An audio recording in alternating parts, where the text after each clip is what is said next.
Right guys, today we're back for another shed session. Obviously the COVID stuff's still going on, so it's making it real hard to get out in the water. So I think, like a lot of people are doing at the moment, in the shed, cleaning up the boat, cleaning up all the tackle, and getting ready for when we can get back out there. So I thought today I'd actually show you guys a lot of my terminal tackle. I'm actually going to rig a new box up with all my terminal tackle that I have specifically for Murray Cod. So just jumped down to Bunnings and picked myself up a new box. There she is, nice tactic piece. I run all the tactic stuff from Bunnings for a lot of my tackle. It's so much cheaper than buying your old plain-o boxes or whatnot from the tackle shop. Do like to support the tackle shops, but when it's so much cheaper to buy good quality stuff from Bunnings that I think is better quality than what you can buy in the tackle shop, then it's a bit of a no-brainer. That box I just picked up before, 28 bucks. She's HD spec this, you're not gonna break the old fella. This one's actually, we're just gonna be running the terminal tackle in, and it'll probably never really go on the boat, it'll be just sitting inside, but I know it's solid. I can chuck it in the shed and it's not gonna get broken. So yeah, anyway, we'll jump into it. I'm gonna start filling this thing up, going through all the terminal I put in there, why I've got the terminal, and why I have a box like this for Murray Cod fishing. So I've got all my terminal tackle sprayed out on the deck of the boat here. Gonna go through it. I've run different boxes over the past few years. My last box I had just getting a bit small for the amount of stuff I've got now, hence why I went and got this new tactic box to a bit more space to fit all my stuff in it. But I've also got a few older boxes there that have got stuff in them that I've left behind, so I've brought them into the boat as well, just chucked everything on the floor. And yeah, we're just going to make one good terminal tackle box up, so when, you know, before I go for a session or before a big session, so I'm doing example of Copeton or my whaler trip, I can sit down with this box and get all my lures set up, rig stuff like plastics, any new lures like swim baits, or any of my swim baits, I change all my terminals, so split rings and trebles. I can just do all that there, and just with the one box I can just pull it out and go bang and change everything I need to. Anyway, let's get into it. So I'll open this bad boy up. Now you'll see she's got the 9 compartments. These things can just rip out. Now I'm going to keep 6 at the back, and I'm going to chuck 3 front ones out, and then in that front compartment is going to be all my tools, so scissors, pliers. Probably the most important tool that I keep in the kit is a crimper, and of course with the crimper I'm going to need crimps. So scissors, you know, you've got to have 100 pairs of scissors, 10 in the boat, 10 lying around the shed, but always have at least 1, if not 2 or 3 pairs in this box. Split ring pliers, obviously key, changing your trebles, split rings, that type of stuff. A few other things I'm going to have in the front, just some S factor. Always just keep a new one. I don't really use it out of this box, but I always just keep a new one in there for when I need one in the boat. When I run, I always use it on most of my cod lures these days, if not yellow belly stuff. So I've always got one of these in the boat. When that one gets low, I'll just get this one out of there and put it in the boat. Spike it pen, that's a black one. Just for lure modifications. If I've got a plastic or a swim bait that I want to decorate a bit with a bit of black, I can use that. I only really keep the black one. I don't really worry about the other ones. You can get different colours, but I normally only use the black, so keep that in there. Some 80-pound fluoro, so I do all my crimping, so whenever I rig my soft plastics up, I like to use just some 80-pound fluoro for that, so that'll go in there.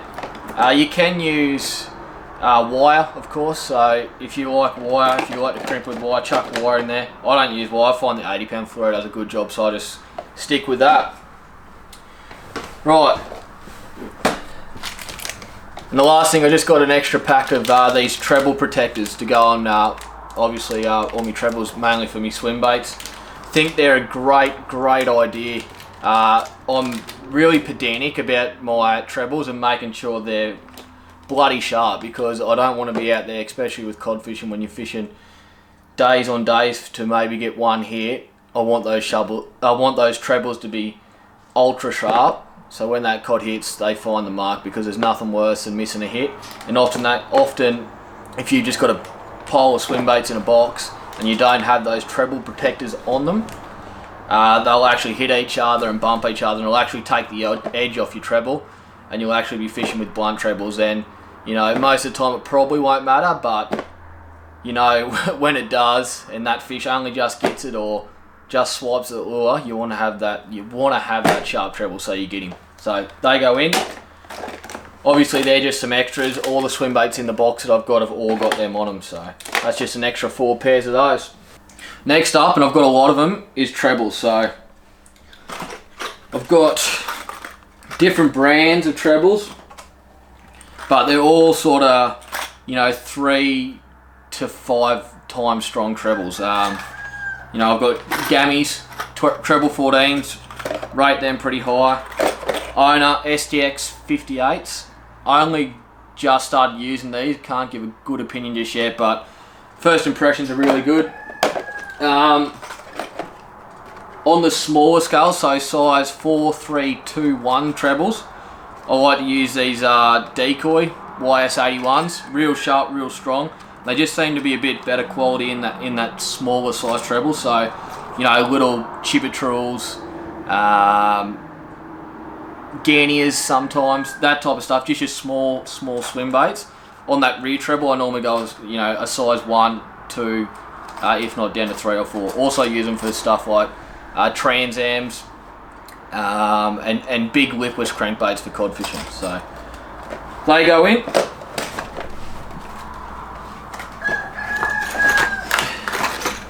BKK, obviously BKK is one of my faves. Been using BKKs for a long time. Raptor Zs, the big dogs. You'll never straighten one of them on a cod, but I used to fish them all the time, but I'm starting to go away from the Raptor Zs. I just think they're actually too heavy duty. You don't need to go that thick a gauge on the cod, so I like to step it back and go with the fangs these days.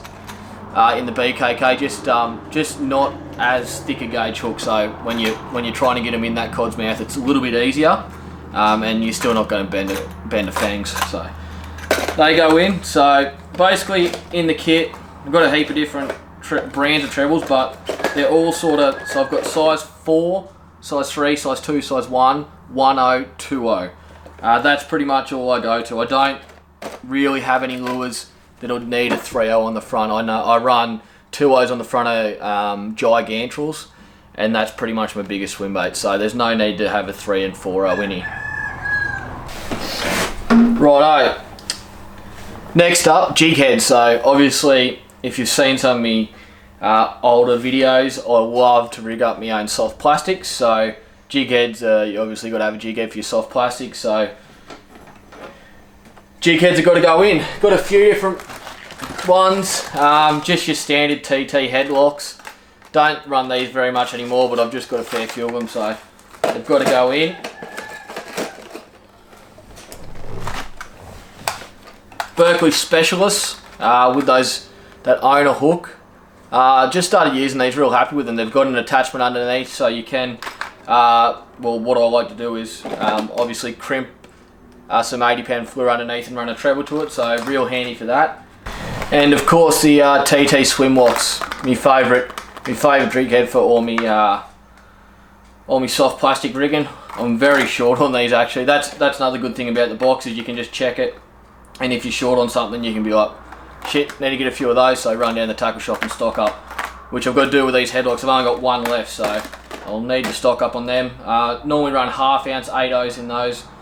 They've got a 3/4 and a 1 ounce, but I just find the 1/2 ounce does everything I need it to do.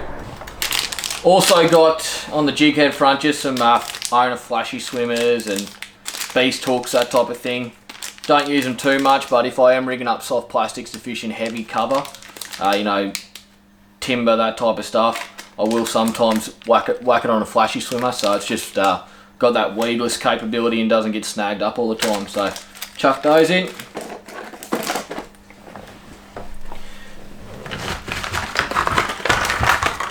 Next up, chin weights. So obviously swim bait fishing, the go-to these days, chin weights.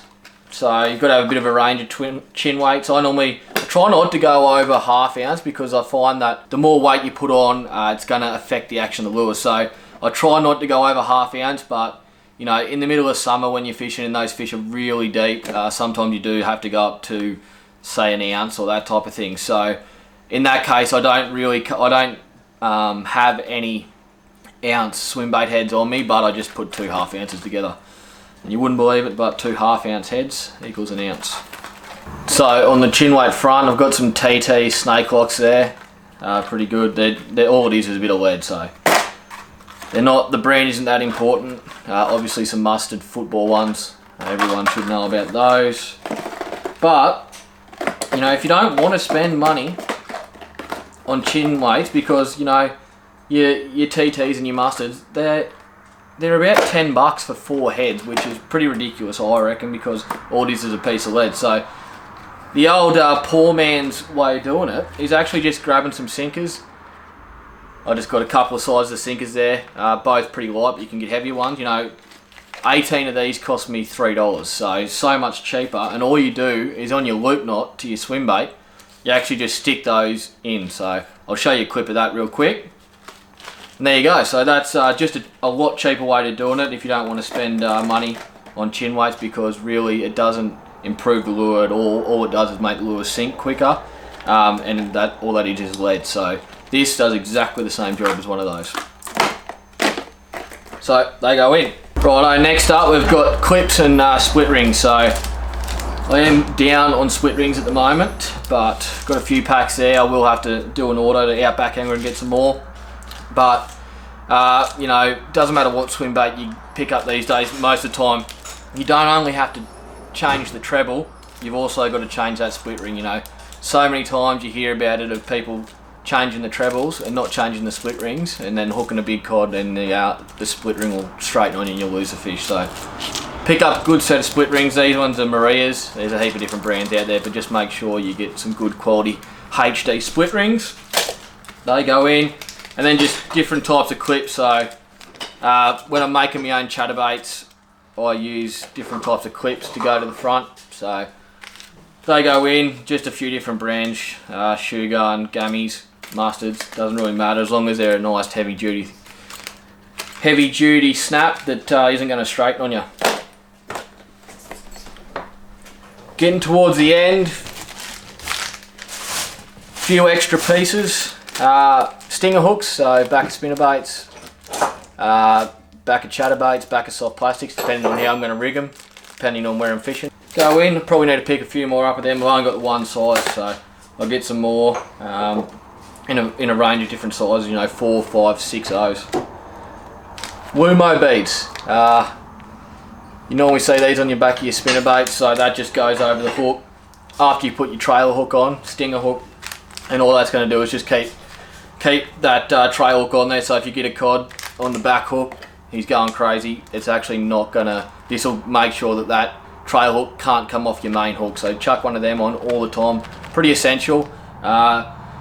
You probably won't you shouldn't come into any dramas if you're really getting into the fish and you're not giving him any slack line, but you never know what could happen. And if you do give the fish a bit of slack line, he might get you hung up in some timber or something. You've got to give him a bit of slack to get out. That's when, if you don't have one of these beads on, that stinger hook can actually break free from the main hook. So I always make sure I use a Wumo bead on them. You can get different sizes, they're cheap as chips, couple of bucks for a couple hundred. So just grab a set.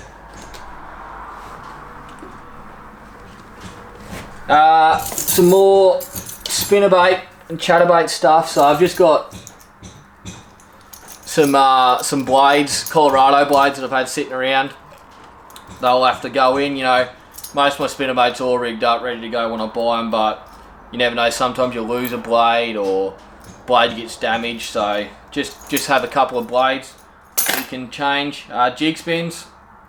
So essentially what these do is turn just your normal soft plastic into a spinnerbait basically. So you just attach your jig head eyelet to one of those and goes on like so. These are real heavy duty, so they're not going to break on you when you hook that big cod.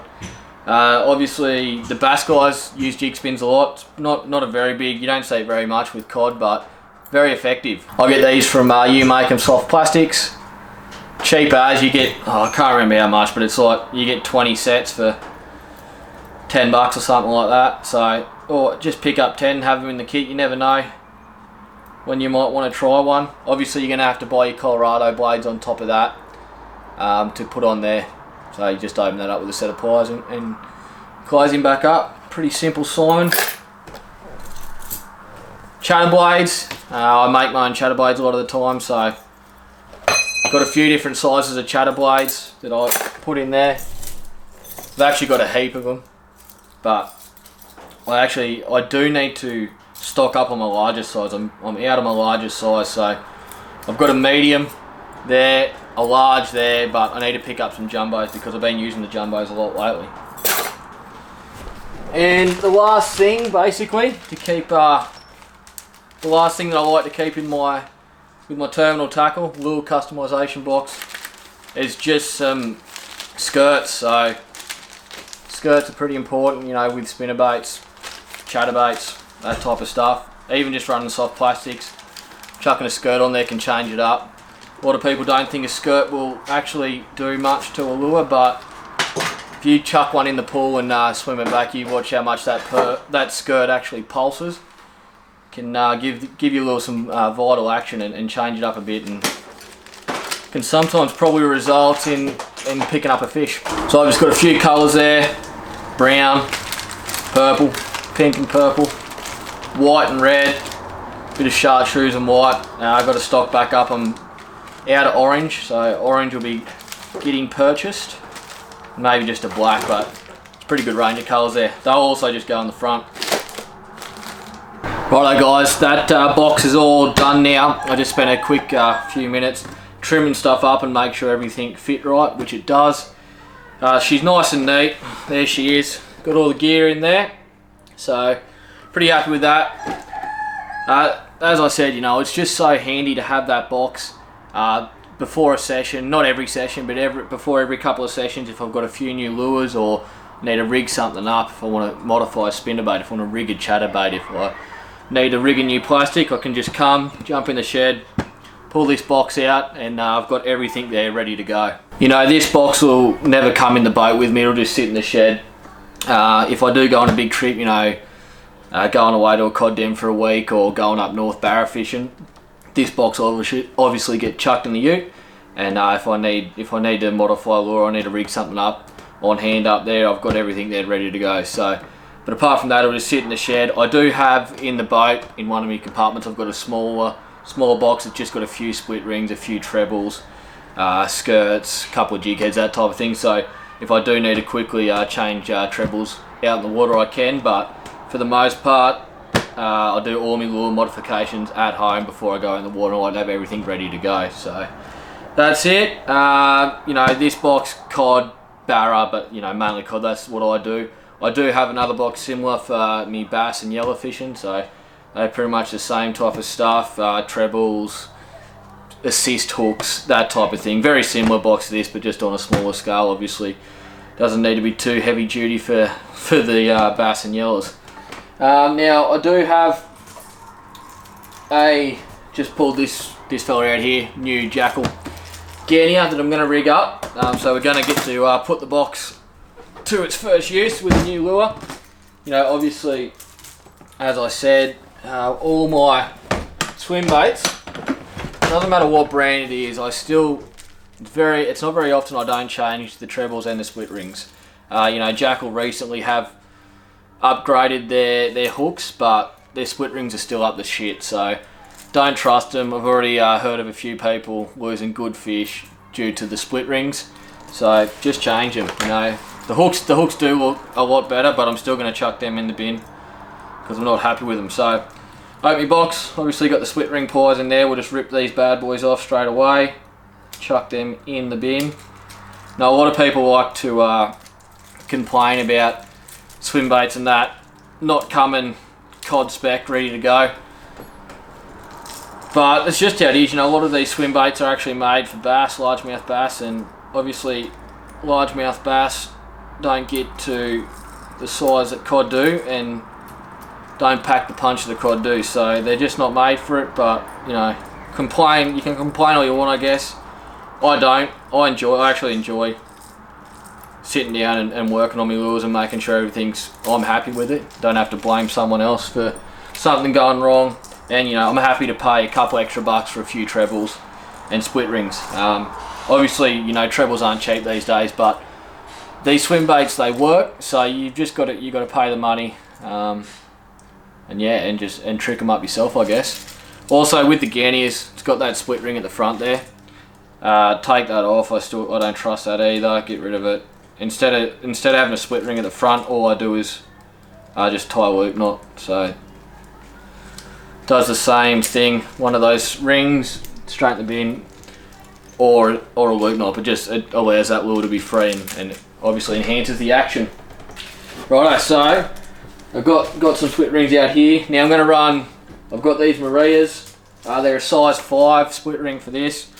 130 pound. Gonna stand up the cod all day. Been using these ones for a while now. Real happy with them. I've actually attached 2 together there. So on the front of my Gannier, I'm actually going to run 2 split rings. One keeps that treble down a bit lower. Just helps the hook up. And 2, it makes the treble a bit free, so the lure can move a bit better when you do hook a cod. You know, you don't want it fixed on there, so the fish can actually use the lure to leverage and get free. So 2 trebles can fix that. Obviously, it's better. You know, the gantrels actually have a swivel system with that eyelet, so you don't have to worry about it. But the Ganniers don't. So 2 split rings will fix that up.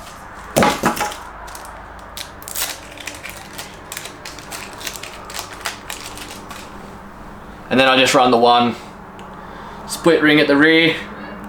Same thing, but no, most of the time you'll find your cod will be hooked on that front hook.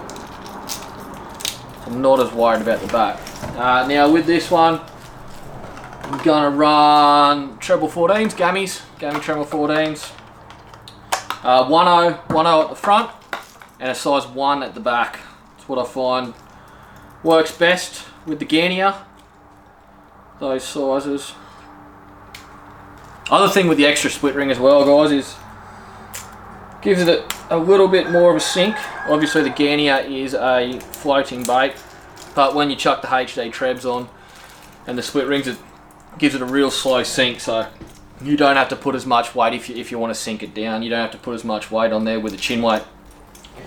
Right, now just grab me size 1s, which are just here, Gammy size 1. Pull him out.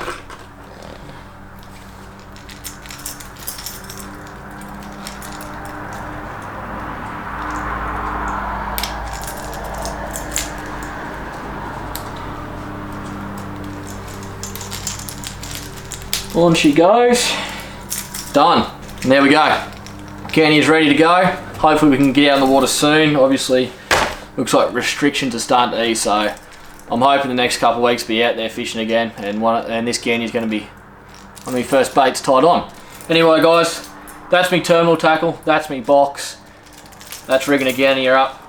I hope you like the video. Obviously, it's a bit hard to make videos in the current time because we can't get out fishing for the most part. All the freshwater dams are locked up. But you know, I thought I'd do a few shed sessions, a bit of tackle talk, a bit of what I do. Might do a recap the next one, going over a few of me previous captures, early days type stuff, and go have a look at a bit of footage of that. Anyway, if you like the vid, give it a thumbs up, drop a comment, subscribe to the channel. Any ideas on future videos, also drop them down in the comments, and I'll try and get them done for you. Cheers, guys.